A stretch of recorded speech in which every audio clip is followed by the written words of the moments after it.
Okay. Today I'm talking with Shannon Stuart, who is a yoga teacher, yoga master. I'm not sure what you call it, a yogi. And we're going to learn a little bit more about what she's doing and who she is. So hi, Shannon. Thanks for joining me. Hello, thanks for having me. I think this is going to be really interesting because I haven't talked to a yoga person in a while. And Okay. you're going to teach me all about it, I guess, and all our listeners as well. So tell us a little bit about you. So my yoga journey started about 8 years ago. It was something that I never thought I would try. I was invited to yoga classes and I was always politely turning it down. Wasn't for me. Not flexible, not this, not that, all the types of things where people don't go to yoga. And it wasn't till in 2012, my brother passed away and we had a baseball tournament in his memory. He was young, he was 18. So it was a big community of people that came out. And I ended up winning 10 free classes to yoga. And I thought to myself, you know what? Life is too short. I'm going to try this yoga. If anything, just the 10 classes. And it didn't take long for yoga to become therapy. I got lucky because the teacher that I won the yoga with, she was starting out her own studio in her home. And luckily, I was her only student for maybe my first 6 classes. So it was just her Wow. and I. And so I was able to cry in my poses. I was able to talk to her like she was a therapist. It was an eye opener for me. And I think within 2 years of being a student, I found myself signed up to do the 200 hours of yoga teacher training. Wow. It's- 200. Yeah. And like I felt inside me that if I could land in this really dark place and find light at the end of it, then I can help somebody else do that with just using yoga. Oh, that's amazing. I'm really sorry to hear about your brother. That's Oh, thank you. 18. Wow, that's that's hard. Yes, it was very, very young, very unexpected, and Yeah, it shifted every one of us. So I imagine it did. yeah. I'm kind of like you. I always put off yoga as well. And then one time I was excuse me, I was taking my daughter to a gymnastics class, and because we live an hour away from where gymnastics was, I stuck around. I didn't go home and come back and double the trips. So I went off to a place that offered kind of walk-in yoga, and I absolutely loved it because this one let me lay down on my back and just do what I wanted. I could just lay here if I want. Yeah. But it was really kind of eye-opening for me as well. It wasn't what I expected yoga to be. And I think that's the most important part. Like I have a lot of students too that say to me what I used to say, like, I can't do it. I'm not flexible, or I can't shut down my mind, or, yoga bores me. I hear that a lot. Like a lot of even close people to me, very honest, right? It just bores me, Shannon. Like I can't just lay there. But that's the hardest part. Like when it comes to yoga, it's not about the asanas, which are the poses through yoga, but it's about mentally. It's one of the hardest poses is just to lay on your mat and be quiet because it's hard to shut it down. Yeah, exactly. And I guess that's what happened to me. It came at the right time. I needed that moment to just relax and let everything go. And, it was, I don't know. I used to think I couldn't do it because I have no balance. My flexibility is okay, but I have absolutely no balance. I fall over in everything. Standing on 2 feet, I fall over. But you learn, I guess. Yes. And I always tell my students too, our balance has nothing to do with our physical body. A lot of the time, it's what's going on upstairs. If we Oh, have a that's lot of interesting. stuff going on, we're not so balanced. We're just kind of swaying through life. That's it.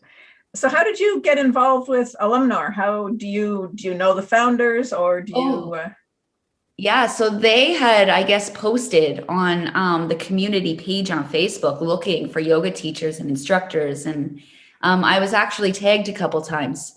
So I went to the posting and I just read what they were looking for. And then I reached out and I just started messaging with Lori.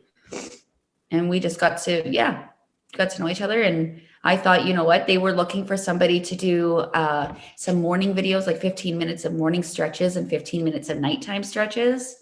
And I thought that's a perfect little intro because right now I've taken all my classes and they're all online naturally because of COVID. So everything is online. So trying to fit in an hour here and there to videotape for her, I wasn't sure if I could do it with all my online classes. But then when she told me it was 15 minutes and this, and I thought this is a great little step just to get, out there outside my own little yoga bubble and do something else here. Yeah, so I'm having fun with it. It's a lot of fun. Yeah, it sounds really interesting. And I think I'm excited because I think that's something that I can use as well. 15 minutes. I mean, I can do that. Yeah, so simple. Yeah, I think most of the membership will be able to do that. I mean, you can fit 15 minutes in anywhere, like you say. It's just on your coffee break. Absolutely. Yeah, for sure. I have a couple of my students actually that I'm now recording 15, 10-minute videos for personally. Like they'll message me and say, we'll use the example, their hips. I get a lot of hip questions, or, my hips have been bugging me for weeks. Can you send me a 10-minute video? So I'll record a 10-minute video and I'll send it to them so they can use it throughout the week or the month or whenever they reach back out for a new one, right? Wow. Oh, that's really cool. So I was going to ask something and you talked about hips and my hips hurt. I'm not going to ask you for a video, I promise. It's okay if you do. So what kind of classes do you teach? I know there are different kinds of yoga. What do you do? So my class, for the most part, I'm teaching hatha. So it's a little bit of a slower movement, but you hold poses longer. So it's not a vinyasa class is a strong flow. You keep moving through your class. Hatha, we continue to move. We just move slower, and we're focused in with our breath and our stretching. And I do a lot of one-on-one practices as well. And those are the yin practice where my students don't move. They lay on their mats and I move their bodies for them. So I'm stretching them. So it's a little bit more of a restorative, like Thai massage type thing. Oh, now that's cool. I'd like to do that. Yeah, a little bit harder in COVID. Yes. Those are for the yogis that are not flexible. Yeah. I bring them in and I show them how flexible they are if they just don't think about it. Yep. That's hard too. I mean, I know I've gone to physiotherapists and chiropractors and they say, let me move your leg. That's so hard to do, to let go and let somebody else do it. Yes. I think one day before this final lockdown, which I hope is our final lockdown, but I had 3 students booked in one day. So one of them came in the morning and then I'd clean my studio. And then the next one would come, then I'd clean my studio. And the next one would come. But by the time the third one come, she couldn't do what you just said. She couldn't relax.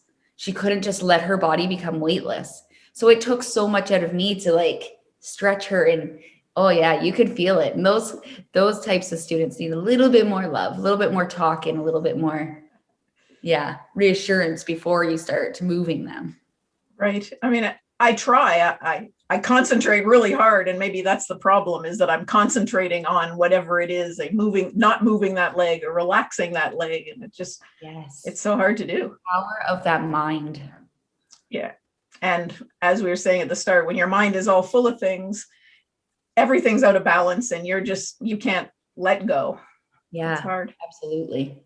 So what kind of, you're going to be offering the little 15-minute morning and evening stretching sessions. What should clients look for? What should the membership look for from you? What kind of things are you offering in terms of benefits for them? That's a good question. I mean, with the 15, so I think it's very simple. So if you're new to yoga, if you're unsure if you're going to enjoy it, I think once you start watching my videos, I have a little bit of a quirky side. I'm not your typical yoga teacher. I don't use my Sanskrit as much. As Sanskrit is the terminology for yoga. So every pose that we do, it has a word following it. I'm a little bit different, where I think you'll get a good laugh. You'll feel a little bit calmer within my practice. You don't feel so, what's the word I want to use? It brings me back to what you said when you went to your first yoga practice and they let you just lay on your mat. So anybody that's been practicing with me would say to you, my yoga teacher is exactly that way, is I encourage you because I can guide you, but I don't know how your body feels in that moment. So if it's something you just want to come and you want to lay and you want to listen to me talk, or maybe this is just your escape from, the kids, the husband, the housework, 15 minutes. I mean, yeah, I think it's a simple intro to yoga. Okay, perfect. So what do people need to have with them in order to do your little classes? A smile. And dress comfy. You want to be comfortable. I mean, I want to see a yoga mat because I truly believe my yoga mat catches me every time I fall. But you can do yoga on your floor, on your carpet, you don't need a yoga mat. It's just, I always tell my students that yoga mat, that small space, that's your space.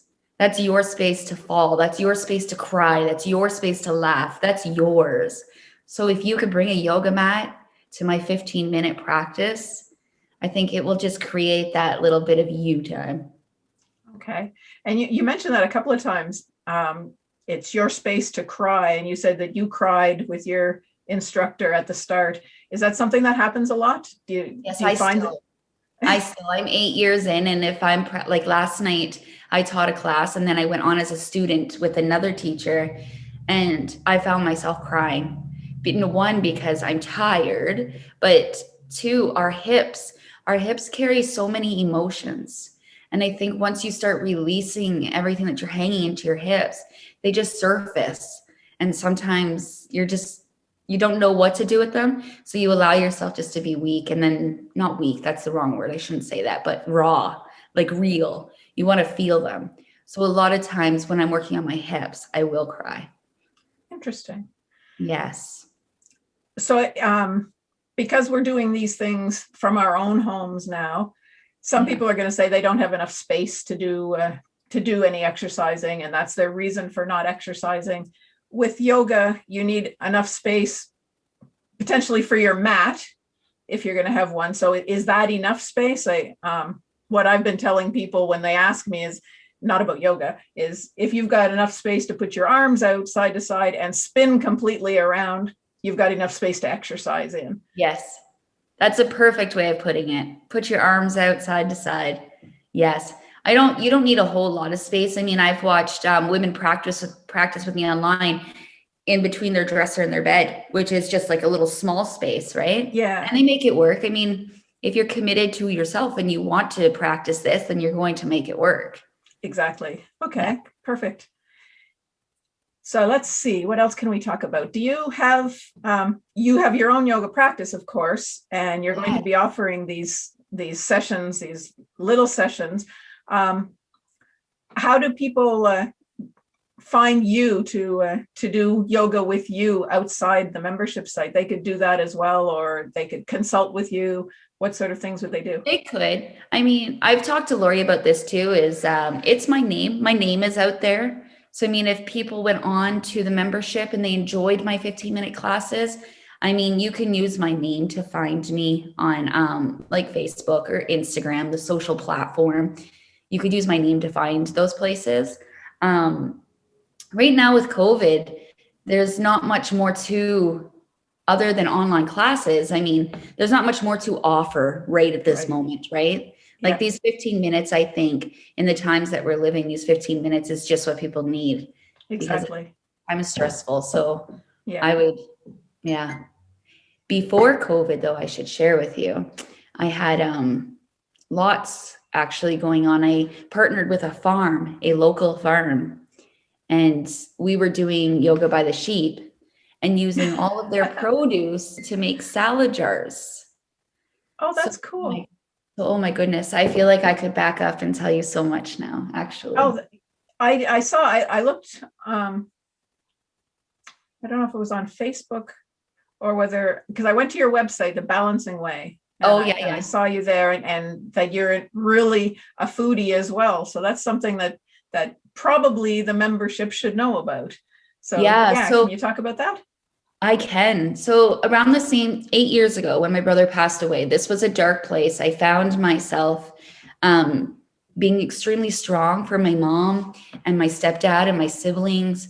But meanwhile, I was breaking on the inside. And it took one day where I was sitting by myself and I asked myself, if I was to leave this world tomorrow, am I happy? No. Am I healthy? No. Like, and I'm labeling and I'm thinking of all these things, and I wanted to make that change for myself because life became too short. So I was the person that was constantly going to the doctors. I had hormone problem after hormone problem, and I was medicated after medicated. And I took it upon myself to start taking nutrition courses. So I just went on free courses, cheap courses, anything just to help me learn a little bit about food.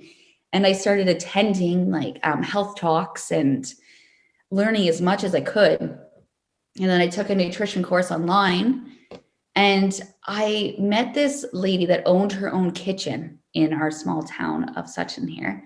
And she took me on, and I did my food handler and what's that other certificate? There's so many certificates you need to work with food, but I've done all of these.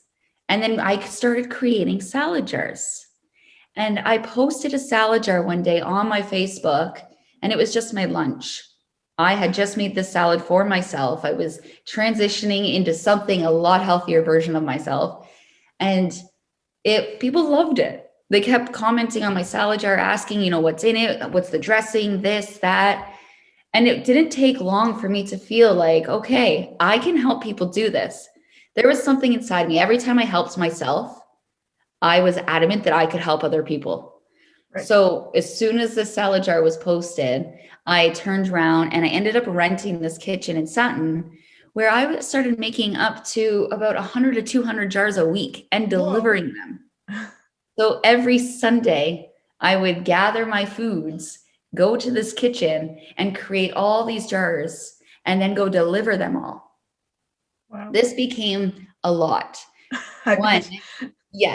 One, because I took pride in what I did, so I did not accept help very easily. I became very stressed when people wanted to help me in the kitchen because you weren't building the jars the same way I build them. Yep. So it became too much for one person. And I was approached by Sandra, who owns this farm, and we talked about using her food on the farm in the jars. And I loved this idea because food and yoga were my thing. And we decided going to the farm that we would invite people to come out, do the yoga, but then after yoga, everybody goes into their kitchen in the barn, like the farm area, and all the food is already lined up. So now everybody is just walking around a table making their own salad jars. That's so cool. Yeah, and I'm just talking about the salad jars, like why I build them a certain way and why we put, the more dense veggies on the bottom and the soft ones at the top. And so food was, it was a big part. It came hand in hand with my yoga because the balancing way, this is why I called myself the balancing way, is, you got to find balance. Yeah. And I still eat chips when I want to. I'm not, there's no guilt. That's the trick too. When you want to eat the poutine, leave the guilt at home. Leave the guilt away. Don't eat it. Don't even stress about eating it. That's, I think, the biggest trick is, as women, mostly, we hang on to guilt and stress like nobody else. So I think if we can let go of that stuff and just live every day and smile about it, then yeah. So I've got a question now because I've seen salad jars. I've seen various people posting them, friends and stuff. I make salads. I put it in a bowl. What's cool about the jar? Is it just because of the presentation? Yes. Okay. It's all about the art. Okay. So I actually, you just reminded me that while in the middle of doing my salad jars, I actually was invited onto Rogers TV to be interviewed for my salad jars. So this is Georgina Rogers TV. But that was one of the questions that she asked me, why the jars? And I said to her, it's all about the eyes. Like, it is art. You look at these jars and you see all these colors. And at one point, when I was doing the jars, in yoga, there are things called chakras. So there's colors that align us from our root to our crown.